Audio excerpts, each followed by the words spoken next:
Madina aka kechagi efiringizni eshitib shunaqa yig'ladim. Ko'ngildan biram rahmim kelib yig'ladimda. Sizni sabringizga shuncha ishlaga qilib sabringizga qo'yib qoldim. Eringizni qanaqadirchi noiloj vaziyatda qolib ketganlarini his qildimda. Erlarini ilojsiz vaziyatga solib qo'ygan odam bu Oyshaltoq bo'ladi. Chunki deport qilindi endi Shvetsiyadan. Hozir boshqa davlatga grajdanstvo so'rab bora olmaydilar уже. Borsalar ham juda ham qiyin bo'ladi buni protsessi. O'zbekistonga qaytib kela olmaydilar. Tushunyapsizmi? Gap nimada?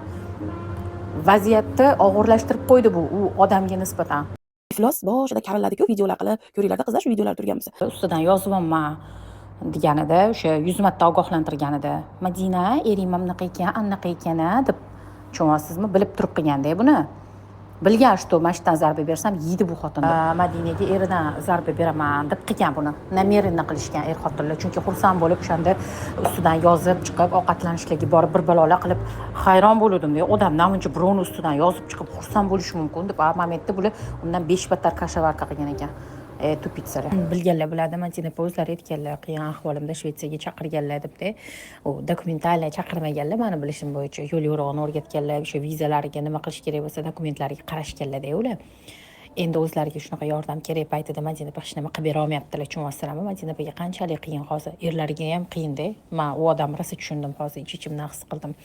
Endi o'ylaylar, Madina ham qonuniy ham chaqirib ola olmaydilar yo'llariga. Bu meni erim приглашение beraman, mana men shu davlatni fuqarosiman qilib. Chunki приглашениeni qatga jo'natadilar. O'zbekistonda bo'lmasa yerlari, o'tga kira olmasa qaytib. Hozir yurgan joylarini bilmasalar, endi qidirib yuradilar. Bu ужас. Deport bo'lib chiqib ketdi Shvetsiyadan. Majbur qolganda, shunga majbur qolgan. Iloji qolmagan shu odamda. Ishto biladiki, dokument tarafdan chatoq, o'zini jicha aybi bor. Shuning uchun ularni sotib berishidan, hijolat bo'lganidan, bolalaridan ayroq qilgisi kelmaganidan, u majbur bo'lgan, yaxshilikcha hal qilaylik deb to'g'ri gapirgan. Ular nima qildi? Ana, chekkaga chiqib oldi-ku, yo'q, chekkaga chiqib olmadi. U inson noiloj qolgan. Noiloj qolganidan shunaqa qilgan. Bular meni ustimdan yozib bersa, men ketaman, ketib qolaman, bolalarimdan ayroq qolaman deb, shundan hijolat bo'lganidan gapira olmagan. Lekin baribir nima qildi? Yozib beribdi. Mana chiqib ketdi, necha kun bo'ldi chiqib ketganiga. Madina video chiqarganda ham oktyabrda oxiri edi. Mana boringani oktyabrda oxiri bo'lganda ham u yoq 15-16 kun, bugun 17. O'ylab ko'ringlar, eringlardan 15 kun, 16 kunlab xabar bo'lmasin, qay ahvolga tushasizlar. Endi Madina tasavvur qilib qo'yaveringlar. Shu yerda kelishib aqllilik qilishadi-ku, mazgini qoqishadi. Va hech narsa qilgani yo'q, o'tib qilishadi-ku. Shunaqalarga aytmoqchiman-da. Boshlaringga kesin. Boshlaringga kesin. Madina opaning holatini tushunishkin sendaqalar. Boshlaringga kesin tuhmat, keyin Madina opaning holatini tushunishkin. Senlarni boshlaringga kesin, ikkitadami, uchtami, nechta yosh bolang bo'lganda taqdirda ham ko'zida yoshi bilan otasini jovdirab istaganda boshlaringga kesin, o'shanda tushunishasan Madina opa. Aka xo'jayingizni oldin boshida o'ylardimki, qanday tashlab ketdi ekan, qanday ko'zi qiydi ekan, nima bo'lsa ham ikkita farzandi bor-ku, zurriyoti bor-ku bu ayoldan. Qanday qilib chiqib ketdi ekan deb rosa ko'p o'zimga o'zim savol berardim-da kecha gaplaringizdan keyin. Ana valatizini deport qildirdi, iloji qolmadi xo'jayinimda. Meni himoya qila olmadilar deganingizdan keyin shunaqa g'alati bo'lib ketdim, shunaqa yomon bo'lib ketdim.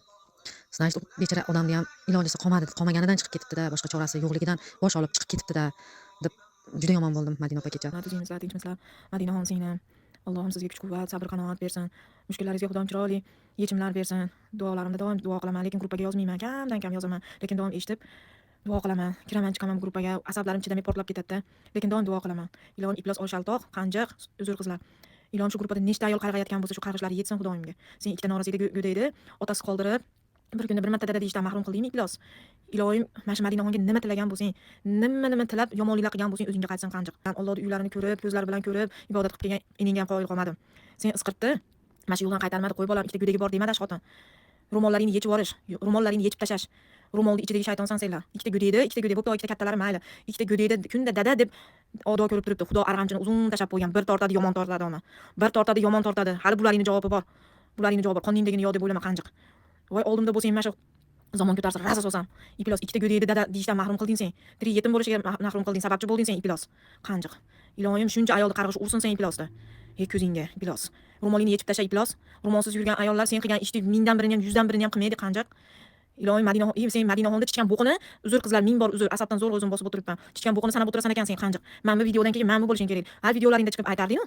Men uni tanimayman, men uni kuzatmayman, men falonda qilmayman deb. Bo'q, Madinaxonni bir qop bo'qqa teng qilding, Iflos, qora tappi deb. Payg'ambarimiz ham bug'doyrang bo'lgan. Bug'doyrang ayollar eng chiroyli ayollar Qanjiq. Senga o'xshab oybado bo'lgandan ko'ra, oq bilagoning bo'lgandan ko'ra bo'lmagan yaxshi. Eringga ham erkak bo'lib yurganiga la'nat. Ming nima bo'lganda ham ash Bobur Iflos seni. Qo'y Ayasmun ikkita qanaqa bolasi bor, go'dagi bor, qo'y deb seni qaytarmadi. Voy Iflos, qo'limiz yetsa-da shu hamma ayollar chachingni bittalab yursaydi. Iloyim Allohdan topgan Iflos. Mana shu gruppada nechta ayol qarg'ayotgan bo'lsa, iloyim amin deb tursin farishtalar.